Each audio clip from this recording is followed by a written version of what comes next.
ஆண்டவரும் இரட்சகருமாகிய இயேசுவின் நாமத்தில் உங்கள் யாவருக்கும் அன்பின் வாழ்த்துக்கள்.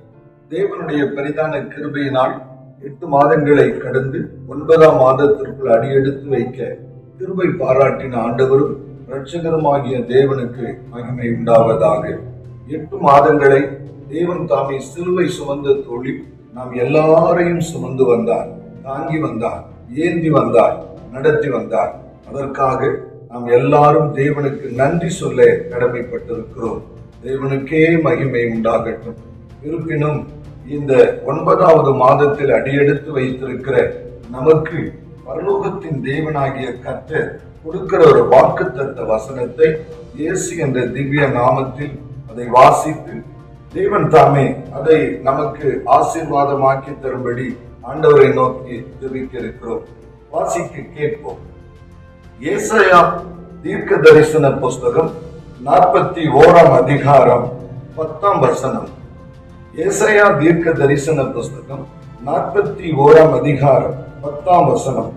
நீ பயப்படாதே, நான் உன்னுடனே இருக்கிறேன். திகையாதே, நான் உன் தேவன். நான் உன்னை பலப்படுத்தி உனக்கு சகாயம் பண்ணுவேன். என் நீதியின் வலதுகரத்தினால் உன்னை தாங்குவேன். தேவனுடைய நாமத்திற்கு மகிமை உண்டாகட்டும்.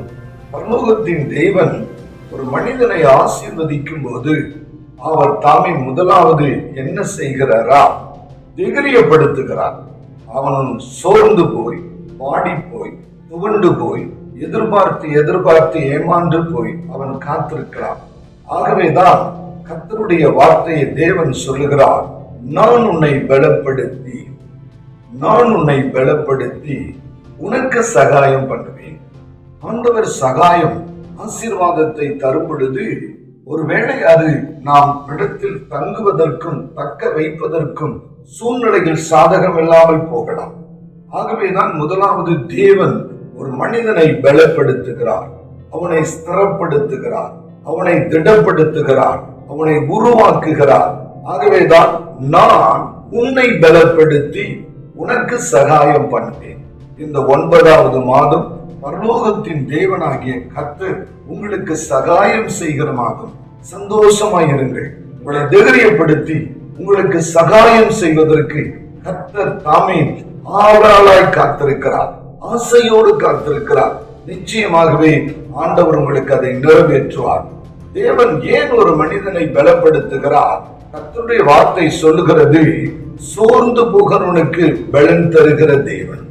சோர்ந்து போய், எதிர்பார்த்து ஏமாற்றம் அடைந்து சோர்ந்து போய், வாடி போய் அமர்ந்திருக்கிற அவனை பலப்படுத்தி பிறகு கர்த்தர் அவனுக்கு சகாயம் பண்ணுகிறார். தேவனுடைய நாமத்திற்கு மகிமை உண்டாகட்டும். ஆகவே கர்த்தர் சோர்ந்து போகிறவனுக்கு பலன் கொடுத்து, கர்த்தர் அவனை தைரியப்படுத்தி பிறகு தன்னை ஆண்டவர் ஆசீர்வதிக்கிறாராம். கர்த்தருக்கு மகிமை உண்டாகட்டும். எப்படி பலப்படுத்துகிறார்? வேதம் சொல்லுகிறது, பரிசுத்த ஆவி உங்களிடத்தில் வரும் பொழுது, அப்போஸ்தலர் 1:8 சொல்லுகிறது, பரிசுத்த ஆவியானவர் உங்களிடத்தில் வரும் பொழுது நீங்கள் பலனடைவீர்களாம். அந்த பலன் வரும் பொழுது அது பூமிக்குரிய பலன் அல்ல, அசாதாரணமான பலன். கர்த்தர் செய்வார் என்ற நம்பிக்கையை கொண்டு வருகிற பலன். கர்த்தர் எனக்காக யாவையும் செய்து முடிப்பார் என்று வாக்குத்தத்தத்தின் மேல் விசுவாசம் வைக்கிற தேவ பலன். பரிசுத்த ஆவியானவர் உங்கள் இடத்தில் வரும் பொழுது நீங்கள் பலன் அடைவீர்கள். தேவனுடைய நல்ல நாமத்திற்கு மகிமை உண்டாகட்டும். ஆகவே பரிசுத்த ஆவியாகிய தேவன் உங்களை பலப்படுத்துவார். தேவனுக்கு மகிமை உண்டாகட்டும். 2வது கர்த்தருடைய வார்த்தை சொல்லுகிறது, கிருபையினாலே பலப்படுத்துவாராம். கிருபையினாலே கர்த்தருடைய வார்த்தை சொல்லுகிறது, என் குமாரனாகிய தீமோத்தேயுவை பார்த்து கர்த்தர் சொல்லுகிறார், என் குமாரனே, என் கிருபையினாலே நீ பலப்படு. கிருபையினால் பலப்படுத்தி பரலோகத்தின் தேவன் உனக்கு சகாயம் செய்வதற்கு ஆயத்தமாய் இருக்கிறார். கர்த்தருக்கு மகிமை உண்டாகட்டும். கிறிஸ்துவுக்குள் பிரியமானவர்களே, கர்த்தருடைய வார்த்தைகள், கர்த்தருடைய வாக்குத்தத்தங்கள் ஆமென் என்றும் இருக்கிறபடியினால் நீங்கள் இந்த வார்த்தையை நம்புங்கள், விசுவாசிங்கள். எனக்குத்தான் சொன்னார், என் குடும்பத்துக்குத்தான் இதை சொன்னார். நான் செய்கிற இந்த தொழில் இந்த மாதம் ஆசீர்வதிக்கப்படும் என்று நிச்சயமாகவே என் வியாபாரத்துக்கு தேவன் சகாயம் செய்ய போகிறார், என் குடும்பத்திற்கு சகாயம் செய்ய போகிறார், என்னுடைய குடும்ப பிள்ளைகளுக்கு சகாயம் செய்ய போகிறார் என்று ஒரு எதிர்பார்ப்போடு காத்திருங்கள். நிச்சயமாகவே கர்த்தர் உங்களுக்கு சகாயம் செய்ய போகிறார். கர்த்தருக்கு மகிமை உண்டாகட்டும். அவர் சகாயம் செய்யும் போது சகலம் அனுகூலமாய் உங்களுக்கு மாறும். கர்த்தருடைய வார்த்தை சொல்கிறது, யோசபாத் பயந்து நடுங்கிக் கொண்டிருந்த சமயம் தேவனுடைய ஆலயத்தில் போய் எல்லா மக்களையும் வரவழைத்து யோசபாத் என்ன செய்தான்? கர்த்தரிடத்தில் சகாயம் கிடைப்பதற்காக தேவனை தேடினான்.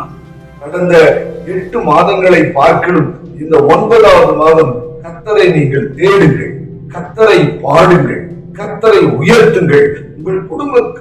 உங்கள் குடும்பங்களில் நீங்கள் அப்படி செய்யும் போது நிச்சயமாகவே கர்த்தர் உங்களை பலப்படுத்தி உங்களுக்கு சகாயம் செய்வார். இந்த சகாயம் எவ்வளவு காலத்துக்கு? இது எங்கிருந்து வருமா? சங்கீத புஸ்தகம் சொல்லுகிறது 124:8, வானத்தையும் பூமியையும் உண்டாக்கின கர்த்தரிடத்திலிருந்து உங்களுக்கு சகாயம் வருவதற்கு ஆயத்தமாய் இருக்கிறது. ஆகவே கர்த்தரை நம்புங்கள். வானத்தையும் பூமியையும் உண்டாக்கின கர்த்தரிடத்திலிருந்து உங்களுக்கு சகாயம் வரும். அந்த சகாயம் வரும் பொழுது குறைவுகள் நிறைவாகும், இருளெல்லாம் வெளிச்சமாகும், பட்டமரம் துளிர்க்கும், நுகங்கள் முறியும், கட்டுகள் அறுக்கப்படும், குறைவெல்லாம் நிறைவாகி தண்ணீரை போல சுவையற்று கிடந்த உங்கள் வாழ்க்கை தித்திப்பாய் மாறும். உங்கள் துக்கம் சந்தோஷமாய் மாறும். தேவனுடைய சகாயம் ஒரு மனிதனை தேவன் ஆசீர்வதிக்கும் போது கர்த்தருடைய ஆசீர்வாதம் நிறைவாய் சம்பூரணமாய் பரிபூரணமாய் அவன் வீட்டை ஆசீர்வதிக்கிறார். கர்த்தருக்கு மகிமை உண்டாகட்டும். பரலோகத்தின் தேவன் இந்த வாக்குத்தத்தத்தை உங்களுக்கு ஆசீர்வாதமாக்கி தருவார். கண்களை மூடி ஜெபிப்போம். அன்பின் பரலோக பிதாவே, இரட்சகராகிய இயேசுவின் நாமத்தினால் தேவனுடைய வார்த்தையை கேட்கிற ஒவ்வொரு வீட்டுக்குள்ளும் உம்முடைய வார்த்தை சகாயத்தை கொண்டு வருவதாக ஆவியானவர் அவர்களை பலப்படுத்துவீராக. 8 மாதங்கள் எதிர்பார்த்து கிடைக்காமல் போன காரியங்கள் இயேசுவின் நாமத்தில் 9வது மாதம் நிறைவேறட்டும். அவர்கள் செழிக்கட்டும், தழைக்கட்டும்.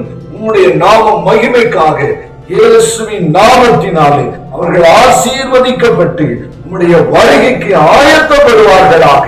கிருபையுள்ள தேவன் அவர்களை ஆசீர்வதித்து பாதுகாத்துக் கொள்ளும். இரட்சகராகிய இயேசு கிறிஸ்துவின் நாமத்தில் ஆசீர்வதித்து ஜெபிக்கிறோம். ஜெபம் கேளும் நல்ல பிதாவே. ஆமென். Praise the Lord. பரலோகத்தின் தேவனுக்கு மகிமை உண்டாகட்டும். ஆண்டவராகிய இயேசுவின் நாமத்தில் உங்களை அன்போடு கூட வாழ்த்தி ஆசீர்வதிக்கிறேன். கர்த்தர் உங்களை ஆசீர்வதிப்பாராக. ஆமென்.